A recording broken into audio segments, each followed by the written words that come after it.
I greet you in Lord's holy name. We'll continue our study from the book of Job. And yesterday we saw that Job, book of Job is very powerful, and it's very important for us to study about God in the book of Job. And also we looked at the significance of this book. We had a broad outline of this book from different perspectives, and then we can see that the greatness of God should be the highlight of this book more than the suffering of Job. Because normally we think of Job as a person who suffered. It's true that he suffered a lot, but where God is and what the evil one is working among the life of individuals. Along with that, we discussed about man's big questions. We knew that definitely there are people asking different types of questions, and theologically, philosophically, and we need to understand from the biblical point of view. And Job is a very good passage to study. We didn't get many answers. In these days, we have to get answers. And we looked at Job's life as a personal holiness, a person who is committed to God and to be faithful to him. And along with his family life, that's what we saw yesterday.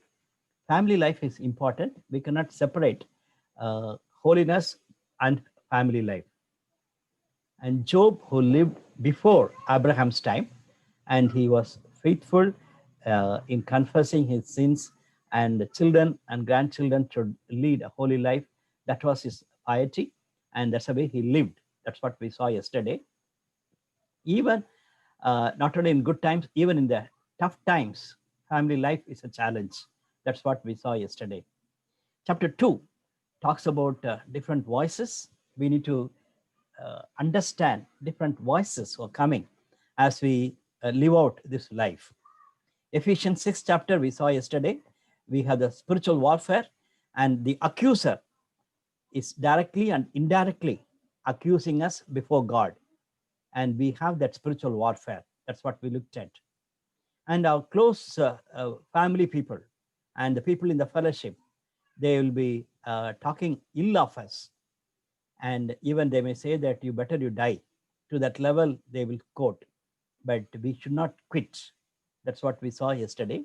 And then we looked at the three friends.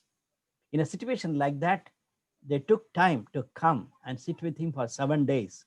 And they were mourning for the pain and the challenges Job is undergoing.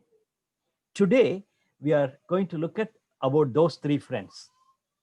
Mostly, we are going to spend most of our time with dialogue, the way in which they speak, and Job is responding.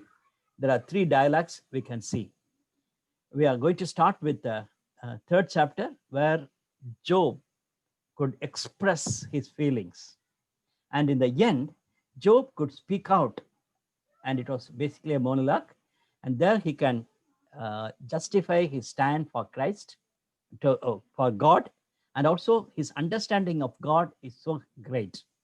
He could pour out his heart with God.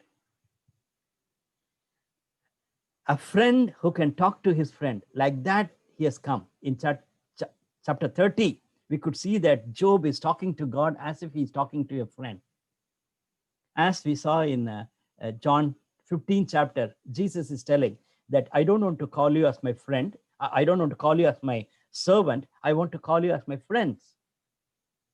And such a relationship Job and God had. That's what we read in chapter 30. And as we discuss about the three friends, we need to understand some of the important questions. Either we may be like Job, that friends will come and talk to us. Otherwise, most of the time, we are like these friends. We go and comfort others. We encourage others. It may not be like Job's suffering, but many of us, have ministered to others. For example, even in this evening, one sister called me, and then she was telling me, 2 years later, she's calling me, Uncle, I could talk to you freely, and then I could express my anger about the fellowship and about the church and things like that. And like that, we have many who can speak to us, and we also counsel them, and we encourage them, we confront them. So this evening, we have to look at very clearly what God wants us to speak as friends when we talk to people who are suffering, and also when we are counseling others, and when we are talking about God. That is important. One of the questions I raised in the end, uh, what is my understanding of God, or what I talk about God when a situation like that? That's very important. All these friends are good friends. They're all talking about God, and they're talking about the concern on Job, but in a wrong way. That we are going to be looking at this evening. One of the small passages we are going to hear, 8th chapter. This is one of the friends who could he could speak freely with Job.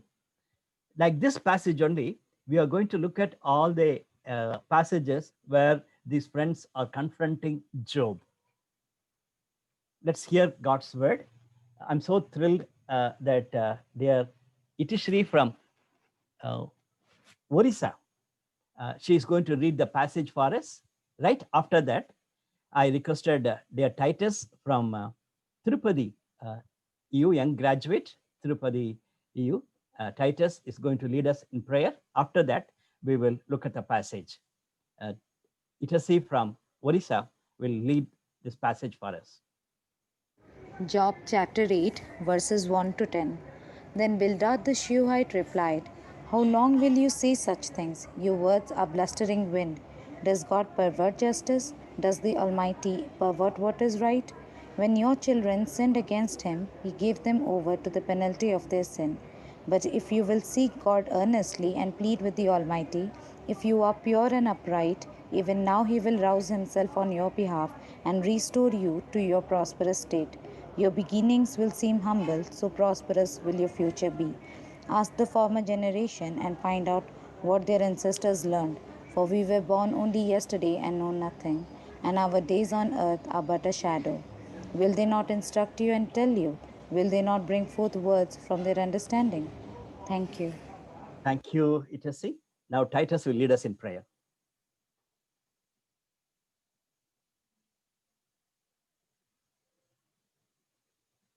I am not. Okay. Let Father, gracious God, thanks for this opportunity, Lord, to meeting again in this Zoom as a fellowship, Lord. You are teaching us many things, Lord. In the midst of suffering, you are helping us to look you, who are you, my Father, who is you are the God who has created us. We need to know about you, Lord. Help us to know about you more, Lord, my Father. The same way, Lord, teach us how to talk with others, Lord. My Father, talk to everyone, my Father. You are the Lord who speaks to everyone, Lord. Lord, correct our mistakes.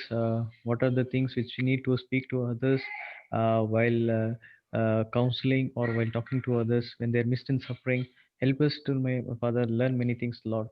Talk to us, and so, my Father, help us to open our heart, Lord.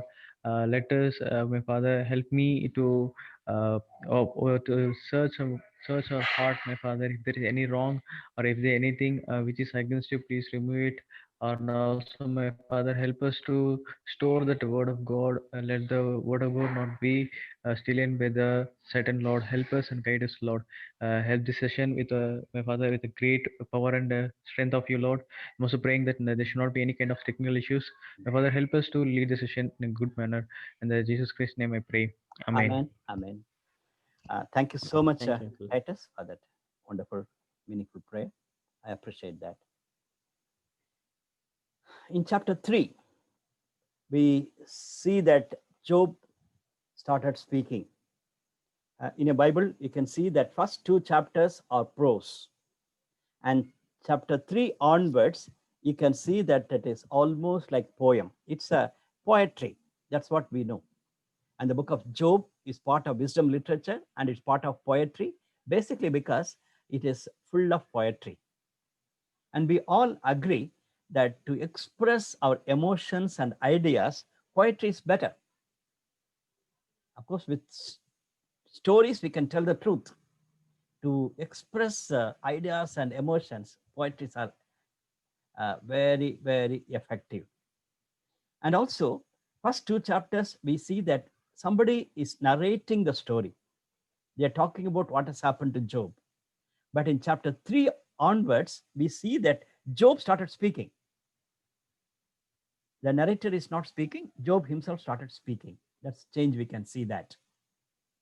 And from chapter 3 onwards, we see that whatever Job speaks, his mind, his emotions are in turmoil as he struggles to understand what has happened to him and what it all means in terms of who God is.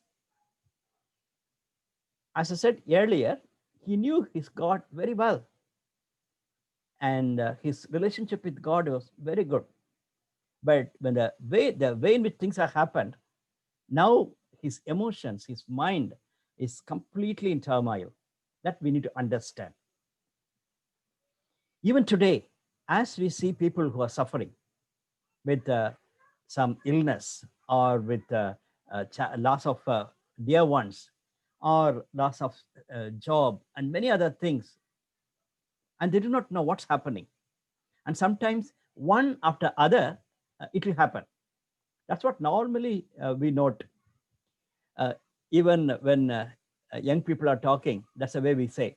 When you fall and get some wound, and the same place, again you will get wound.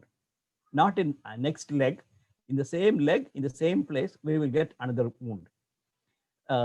So it's very much possible in the same place, the same person is getting one after other shocks. But we don't understand the emotions and mind. We only talk about the words and we talk about, that's what it has happened in this dialogues. As we have to cover almost 29 chapters, I'll be in a real hurry to go. And what I have done is I'm giving a broad outline so that you can take time to study these chapters one by one. For example, third chapter can be divided into 3 parts. He starts with cursing his birth. It's not that he's cursing God, as Titus prayed rightly, that God is our creator.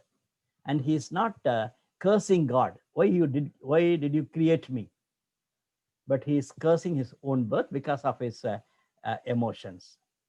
And then he longs for rest. And then he's lamenting about his sufferings. That's what we read in chapter 3. Verse 1 of chapter 4 says that his friend comes. Then Eliphaz the Temanite replied, as Job started speaking after 7 days of quietness. They didn't speak anything. They are good friends. They were just sitting and crying with him. They didn't speak anything. Of course, we read this book in a very short time. In 4 days' time, we read this one. But remember, it was happened in a long period of time. So as you face sufferings and challenges in your own life, in others' life, remember, it is not a very short story. This evening I'm suffering, tomorrow morning I'll be all right. Not like that. Maybe in a story you can say that night has come and everything was black, and the next day morning everything is fine. In a story you can say, but in the reality, it is not just one day experience. It was a tremendous impact in the life of Job and his friends. And from here onwards, we see that people are, friends have started speaking. What I have done is in each dialogue, I'm just highlighting some points to note. We have to put ourselves in Job's friend's place and how they are speaking And am I speaking like that? That we need to check. The first one started talking, the innocent do not suffer. So, Job, something is a problem with you. If you are really innocent, if you are a righteous man, definitely you cannot suffer. Yesterday we saw that's what in the beginning. There is a philosophy or theology says the righteous cannot suffer. Only death will come. That's the last one. Otherwise, everything will be fine. If you are suffering means something problem with you. That's what he's talking. And in 5th chapter, he says, you have to repent. You need to find out what is the problem with you, and you have to repent. And to him, Job is replying in chapter 6 and 7. And in a great anguish, he's giving reply. And Job is saying that, please empathize with me. Understand my feeling. Understand my emotions. That's what Job is telling. So the first person, Eliphaz, might have been an elderly person, so he started speaking. So the problem with him is philosophical assessment of this position. In a philosophical way, he was assessing. These days, my friends, it is a big challenge. Many of us speak philosophically. We calculate, oh, this is what happened, and if so, the effect should be like that. For example, he didn't study +2 properly, or in the junior college, he didn't study properly. So he didn't get a right course, and then he didn't go to the right college. So he's facing now problem. So then we come out all these calculations, and then we speak philosophically in terms of job, in terms of marriage, in terms of God's calling in your life. There are many people suffer. And then most of the time, I hear philosophical answers from people. If God is there, definitely God won't do this type of thing to you. The problem is with you only. That's the way we wanted to show a finger against others and speak. Second one is straightforward. In 8th chapter, we see that Bildad, he says Job must have sinned. And then he's speaking one step ahead, and then confronting Job, saying that you have sinned. At least the first man was telling that you check yourself.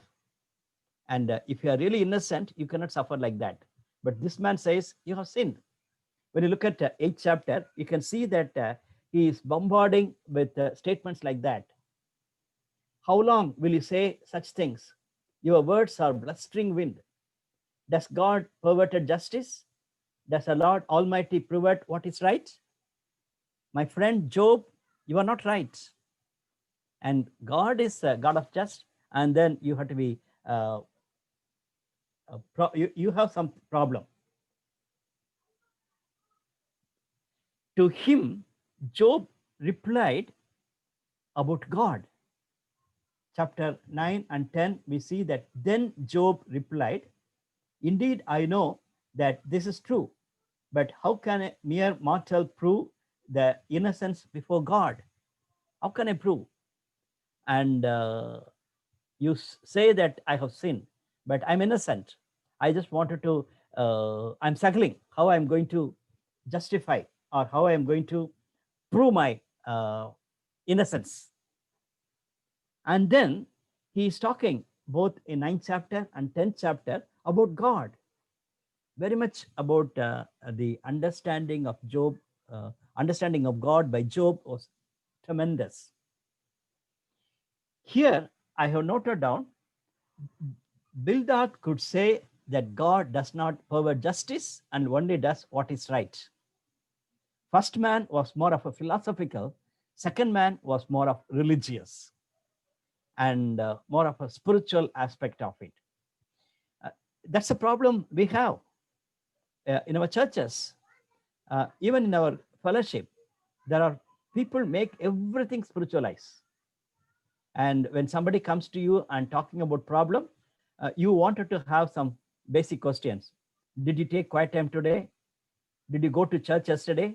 And then are you attending fellowship, EU fellowship or EGF fellowship regularly, and we have set questions. And if everything is right, then we say that you didn't confess. So we make the spiritual aspect very great and saying that God is looking for your quiet time and God is looking for your prayer time and worship. True that we need to have spiritual disciplines, but understand the person. Your theology of God, your quoting of God should be in the right way. It is true that God does not pervert justice. God is just. This man is constantly talking about it. Even later, we can see that this man is telling. Bildad is very much focusing on the just of God. Just of God. The justice. God is justice. And to him, Job could reply saying that how much I wish God can show me the way. Third person, he is little more naughty, definitely. And I would say that he was very strong compared to other two. In 11th chapter, this man, Zophar, he says, are all these words to go unanswered? Is this talker to be vindicated? He says, Job is a talker. He's talking too much. And this man says, Job deserves more problems. He deserves more sufferings. What God has punished him is not enough. Even today, there are people like that. And they say that whatever suffering you are undergoing, it's not enough. Because the way in which I look at God, God should punish you more.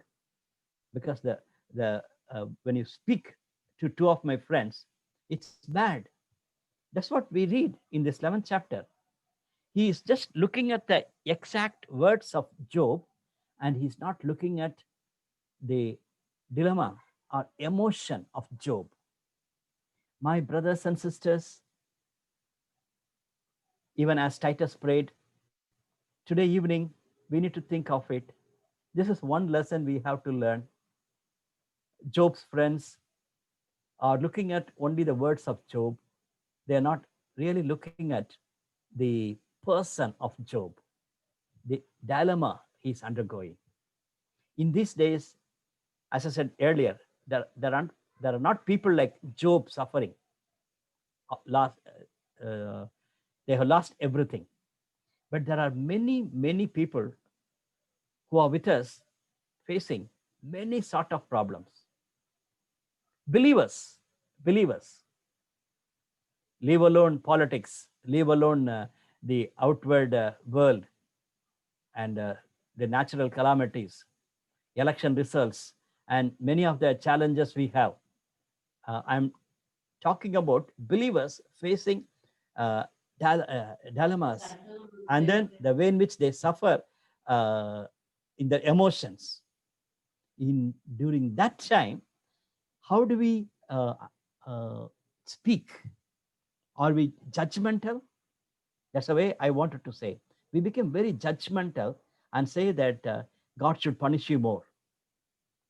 Let's go to the second dialogue, chapter 15 onwards. Previous first dialogue are 11 chapters. But here we see that the second dialogue is only 7 chapters. So it's coming down.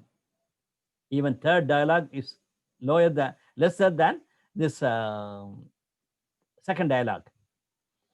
Here also, we could see that all three of them are speaking and Job is responding. But I'm excited with Job's replies. And earlier he said, I know that God is with me, though I cannot see him, I know him. That's the way he said in chapter 10. But here we could see that Job could talk about God, his God. In first case, Eliphaz is accusing of rebellion. He says, Job, you are very rebellious. Your words are meaningless. And even it was very harmful. The way in which you speak, it's very bad. It is worse than previous dialogue. This man was started with philosophical way, but now he has come to another level, saying that attacking Job. And he was very much strong in saying, you are very rebellious. You are wrong. You are very rebellious. That's what he says.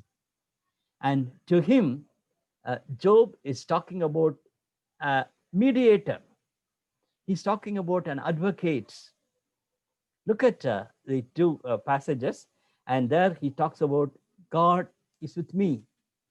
And I have to read this lovely passage for you. Chapter 16, verse 20 and 21. My intercessor or mediator is my friend. As my eyes pour out tears to God, on behalf of man, he pleads with God as one pleads for a friend. What a great commitment in Job's part towards the intercessor. In Romans 8 chapter, that's what we read. The Holy Spirit is interceding for us. And God, even Jesus was telling us, he became our mediator. And Job could clearly knew this triune God. But in our times, we struggle. When people are accusing us, we don't really believe in the triune God. Go back to Romans 8 chapter. When we had our Bible study in book of Romans, we saw that Romans 8 chapter is known as a ring in New Testament, something like a special chapter. Okay, here Job is telling that he is my mediator. Then Bildad says, the fate of the wicked man is very bad. In 18th chapter, he says that, will you end these speeches? Be sensible, and then we can talk. Then he says about God will punish wicked people. And to that level, that's a way he speaks. When you look at verse 5 onwards in chapter 18, he says the lamp of the wicked man, and then till the end, he talks about the wicked man. And he says, my friend Job, if you're not going to speak, I would say that you are a wicked man. That's the way he comes. But to him, 19th chapter, a lovely chapter, we need to take time and study that. And there Job brings out a new dimension. That is in verse 25. I know that my Redeemer lives. Earlier he said, my intercessor is my friend. Here he says, I know that my Redeemer lives, and that in the end he will stand on the earth. And after my skin has been destroyed, yet in my flesh I will see God. I myself will see him with my own eyes, I and not another. How my heart yearns within me. My heart yearns within me to see him. In my own eyes, I'm going to see him. What a great faith he had. When people are blaming you, how much you are confident of knowing your Redeemer, and how much you are aware of your eternity, how much you are anxious to look at your Redeemer. Normally, during Easter Sunday, we hear messages like that. Even Job could say that my Redeemer liveth. My Savior is living. I have a living Savior. India, how much has to know this? We have a living God. Job was telling that. Then the third person, he is, as I said, he is very strong in his communication. And this is a last talk. In chapter 20, he says, Job, hear me. When you think that it is very sweet, be careful. The evil looks sweet, but ultimately that's going to be poison. So now you think that you are managing, but definitely it's going to affect you. That's what he says. Evil seems sweet at the first, but it's actually a poison. So this man has come to a conclusion. Job is not at all hearing, and Job is a real problematic man, and he thinks that evil is very sweet for him, and he's enjoying his sufferings. But ultimately, he's going to suffer. That's the way he brings out the point. To him, Job is asking different question. Why the wicked prosper? When you look at chapter 21, there are many verses committed for Job's question. The people of wicked people are prosperous. That's what he says. You tell me that I'm wicked, but I'm enjoying my evilness, evil thinking. But I wanted to tell you that wicked people also prosper. I'm suffering. So he's just contradict. He's saying that in a contradictory way. I wanted to tell you, if wicked people are suffering, then you can say that. But I can tell you the truth: wicked people are prospering. Then later in chapter 21, he says, but the end, it is different. Now wicked people may be prospering, but a day will come, wicked people will be punished. They will suffer. That's what Job was telling as an answer to Zophar. When you're looking at evil, we know that it is not only these three friends are talking badly. Even Bible is talking about it. Look at Psalm 7:14, one more wisdom literature.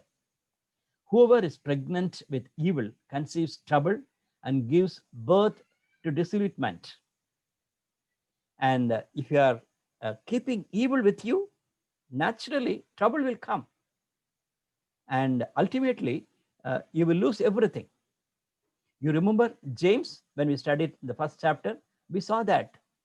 James, in his first chapter, talking about it. When you have something bad in you, it's growing. The temptation leads you to another level, and then it takes you to another level, and it conceives. Then ultimately, death comes. That's the way you will fall. That's what James was telling. So it is very biblical. But these friends are showing the hands towards Job and saying that you are that person. You have to, evil has come and you need to change. So my friends, as we are looking at this evil, normally we can also come out because of his fall and because of his parents' fall, and this man is suffering. Because he didn't study well, now he's suffering. Because he did something wrong in his decisions, he's suffering. So we come to a conclusion and bombarding the people who are coming and wanting to get help from us. I'm not saying that they are perfect. Wherever it is needed, you have to confront them. But unnecessarily, with your own philosophical and with your own understanding, don't bombard them with a saying that you are very wrong and you will be punished. Let us look at the third dialogue. Same thing, it continues. And Eliphaz has come to a level that now he is not a friend. In fact, that's what a commentator say. In the third dialogue, only Eliphaz and Bildad are speaking to Job, and Job is responding to both of them. They no longer speak as Job's friends because they had come to a level that they couldn't really convince Job. And the way in which Job is giving answer, they are not in a position to digest it. And they're very angry with him. And now they're accusing, he's accusing Job for evil. And to him, in chapter 23 and 24, Job is talking about his search for God. And he says, Job is telling him as an answer, even today, my complaint is bitter. His hand is heavy in spite of my groaning. If only I knew where to find him. If only I could go to his dwelling. And it goes on with his search for God. If I can know God, I'll be happy, because these people are saying that I'm evil, but I wanted to know God. Earlier in chapter 10 and in chapter 16, he confessed about God. It's possible, very much possible. My brothers and sisters, as you are leading a Christian life, you keep that in mind. 2 years back, I confessed that Jesus is God, and then I did everything very positively, and I'm in a high peak. Now I'm struggling in my understanding of God. That you have to handle it properly. Job, few chapters before, he said very clearly, though I cannot see him, I know that he's going. That's what he said. And he said, my Redeemer liveth. But here he says, I'm searching. Look at his perspective here in chapter 23. One more dimension is coming. 8 and 9, I'll read for you. But if I go to east, he is not there. If I go to west, I do not find him. When he is at work in the north, I do not see him. When he turns to the south, I catch no glimpse of him. That means I tried in all the directions, 4 directions. I am not in a position to meet my God. Verse 10 is very important. Better for us to memorize. This is from Job. But he knows the way that I take. But God knows the way that I take. When he has tested me, I will come forth as gold. When he tested me, I will come forth as gold. My dear brothers and sisters, is it your experience? Is it your confidence? Think of it. Job could confidently say, I tried in all 4 directions. I couldn't see him. But God knows the way that I take. When he tested me, I'll come forth as a gold. That's what Peter told in 1 Peter. God is testing your faith, and you will be like a gold shining, because it's a process that the faith is tested. And long back, thousands and thousands of years back, Job could say clearly, my God knows my way. When he tested me, I will come forth as gold. So I wish and pray that all of us will have such a confidence in God that God knows my way. And then he is testing me now, and I will shine like a gold because I am having a great confidence in him. Bildad in chapter 25, it's the smallest chapter in the book of Job. It has only 6 verses. And there he says, dominion and awe belong to God, very religious. He established order in the height of heaven. Can these forces be numbered? On whom does it light not rise? He talks about God. And he says God is holy. And none of us can go near to him. That's what I told you in the beginning itself. This man, Bildad, is talking about the righteousness of God. He says God is holy and nobody can go near to him. And how much less a mortal who is but a maggot, a human being who is only a worm. Job, don't think of yourself, but you are warm. Anytime you can just be burnt. So be careful. That's the way he's confronting. And one commentator say that Bildad is both right and wrong. When you look at from our perspective, like from the New Testament perspective, we can understand him as a person who is right and at the same time who is wrong. What did they say rightly? He is a righteous God. Nothing can go near to him. And Isaiah chapter 64, we read that our righteous acts are like filthy rags. When you go near to him and say that, Lord, I'm righteous, no chance at all. God will not consider our righteous acts. In our churches, there are many Christians. They want to consider that they are religious by their righteous acts. I go to church regularly, I give offering, I do this and I do that, and I'm not doing this law. And these are the things I do, and these are the things I do not know, do. The 10 commandments and all, they keep it. And by that, they believe that they are right with God. That is wrong. And we need to know that. I'm from a strong Christian background. I grew in a strong Christian background. Then later, I was confronted with this message. My own self-righteousness are filthy rags, dust. That's what Paul could say in Philippians chapter 3. These are all filthy rags. I cannot think these are all great. But Romans chapter 4 verse 5 says, however, to the one who does not work, but trust God, who justifies the ungodly, their faith is credited as righteousness. That's what James also says. If you have faith in God, show it in action.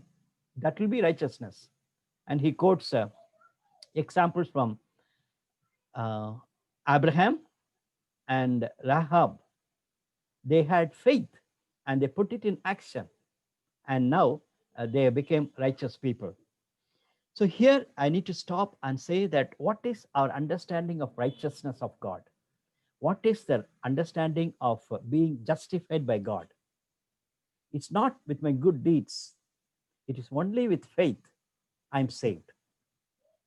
And now, as I live the Christian life, as I overcome the temptations, here also, it is not through deeds. It's not through my own efforts. It is in trusting God, I need to justify. That's what it says. But trust God who justifies the ungodly, their faith is credited as righteousness. So even this evening, my brothers and sisters, if some of you are struggling with your temptations, if you're struggling with your own question about your righteous stand before God, keep this in mind. It's not because of your good deeds God will judge you. It's not because of your good acts God will be pleased. It is God's perspective that the faith you have in him, that's the way you are saved. And now that's the way you have to grow in your spiritual life, not trying hard. Otherwise, our nominal Christians and non-Christians are doing far better than us in doing many, many things just to please the Lord. But we need to have a holy life. But at the same time, trusting God in faith is very, very important.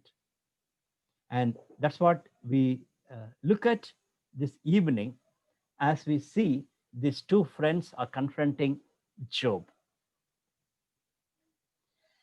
And Job could reply to him in verse chapter 26, filled with descriptions of God, about who God is. But please don't misunderstand me. I'm not saying that we take it lightly. Oh, by faith I can be justified. By God's grace I can live. No, my understanding of God is more important. My understanding of God's word is more important. And I need to be enjoying the righteousness of God, the sanctification of God, through having faith in him, through depending on God, not depending on myself. Please understand that. These two friends are trying to convince Job that what you're talking about God is fine, but no, God is somewhere there, and you have to do something to get the salvation, to get your life straight. See, look at that. Bildad was thinking that Job is stubborn, that he needs to be spoken harshly. Like that's what we saw that. And look at that. Eliphaz was so religious, and he's talking very in a formal way. But there, the worshipper maintains a safe distance from God. That is true. I am a worshipper, and God is somewhere there.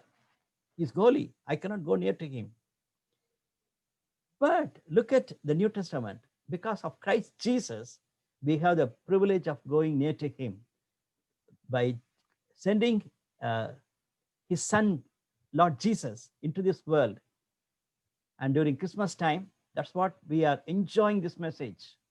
Jesus has come to give me life. And in the death of Christ, the distance is removed.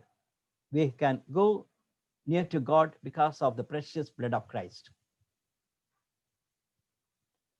So keep that in mind. Our righteousness and our understanding of God is very, very important. Let me quickly go to the last two paragraphs. These are all two monologues. When you see this passage, we can see that it's very clearly distinguished.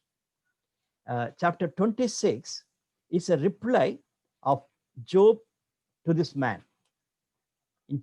In 25, in a short passage, Bildad was speaking and Job replied. That's what we read in chapter 26, verse 1.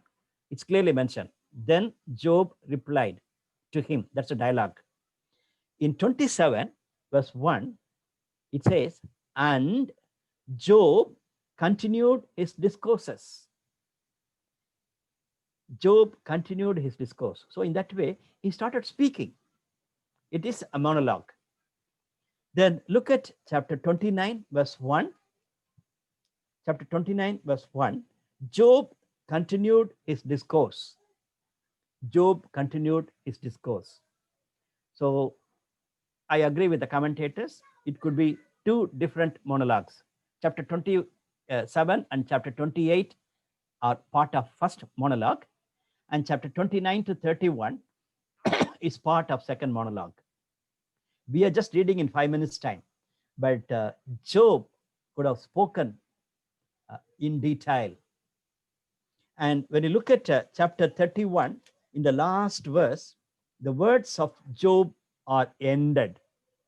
So with that, in these 5 chapters, he was speaking, and with that, Job's words are ended. Of course, after that, he was speaking few verses, but it's not part of dialogue or monologue. He's just replying in a short way to God. Chapter 27 talks about his integrity. He's holding on to the truth. And even Job is rebuking his friends for ignoring or forgetting the power of God, the word of God. You can see that in chapter 27, it is a hymn, and 28 is more of a hymn of wisdom, and 27 is more of a hymn of integrity. My brothers and sisters, hold on to the truth and know your God and have such a relationship. In 28, we see that it's very clearly about wisdom. That's what yesterday we saw that. In Proverbs 8 chapter talks about wisdom. And here also, most of the passage, actually first 11 verses talks about human people are trying to get wisdom. It's not possible. Verse 12, chapter 28, verse 12, it says like this, but where can wisdom be found? Where does understanding dwell? Very interesting. You can see with the word but. That shows first 11 verses are talking something. In chapter 12, he's raising a question, but where can wisdom be found? Verse 23 to 28, we can see that he is describing about wisdom, complete on wisdom. And the end, very lovely. That is Job 28:28. And he said to the human race, the fear of the Lord, that is wisdom, and to shun evil is understanding. Immediately remember in Proverbs, in Psalms, and also in Ecclesiastes, we read this passage. Same verses we read. To fear the Lord, that is wisdom, and to shun evil is understanding. That's the way Solomon is talking, and that's the way the psalmist are talking. Hear me, 28:28. The fear of the Lord, that is wisdom, and to shun evil is understanding. So may the Lord help us to have the not human wisdom, but godly wisdom of the true fear of God, not simple outward fear of God, the holy reverence of God, and fear of the evil one, shun from evil, running away from evil. That's very important. That's what we read in chapter 28. 29, he talks about the intimate relationship with God. And very important, in his monologue, Job is telling, I have an intimate relationship with God. My brothers and sisters, that is very important. That is the core message. If my relationship with God is intimate in a right way, then confidently I can confront others. And not only that, in the second part, we can see that how he is contributing to the community. People could come and be blessed, and how he was a blessing to the community. Then that shows he is very confident of his Christian life. That's what we can say now. The discipleship, the Christian discipleship we are talking about. Are we leading a Christian discipleship? Are we a blessing to the society? Think of it. Job could say very clearly long back.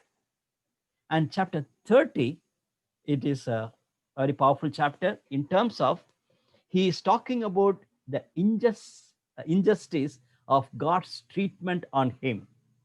That's what I told in the beginning in this evening.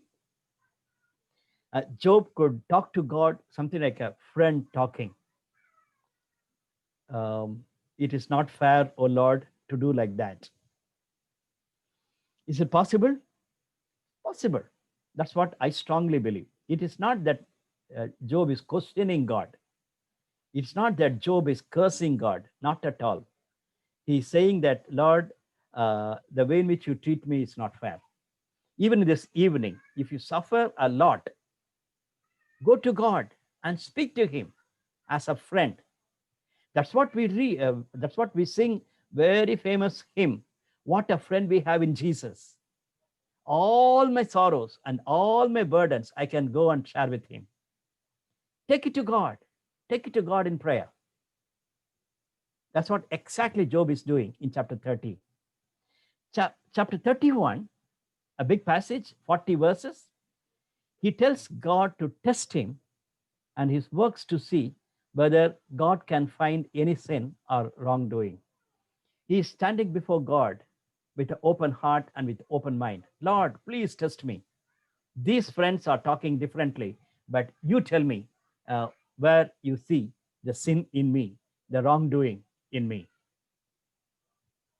My brothers and sisters, we face a tough situation at home, in the church, in the fellowship, with the wrong understanding of people and wrong understanding of God. And we also can do the same mistake. These are three questions. As a good friend, how do I understand other person's suffering? It may be a small one or a big one, but how do I understand other person? Secondly, what type of words I use to describe about God when others suffer? I speak about God to him and to her. And what type of words I'm like these friends, am I talking? God is just, God is holy, and God is love, but you are bad? Just think of it. Thirdly, very important question. How is my personal relationship with God? The last 4 chapters, Job could clearly say that he is a person of integrity, and his standing with God is so clear. May the Lord help each one of us to lead a life which is pleasing to the Lord because of our faith and because of depending on God. Let's pray together. Father in heaven, we thank you for Job's life, and the way in which he lived a life with you is a big, big role model for all of us. And we are so sad to hear that his friends, though they are loving him, and they couldn't really understand who God is and what the man is suffering. And they spoke very wrongly. Even in these days, we hear such philosophical answers. We hear many religious people talking. We hear some harsh people shouting at us and shouting at believers. Help me and help us not to be like them. Even as we continue our study from the book of Job, minister to us, O God, and give us a good night rest. In Jesus' precious name we pray. Amen.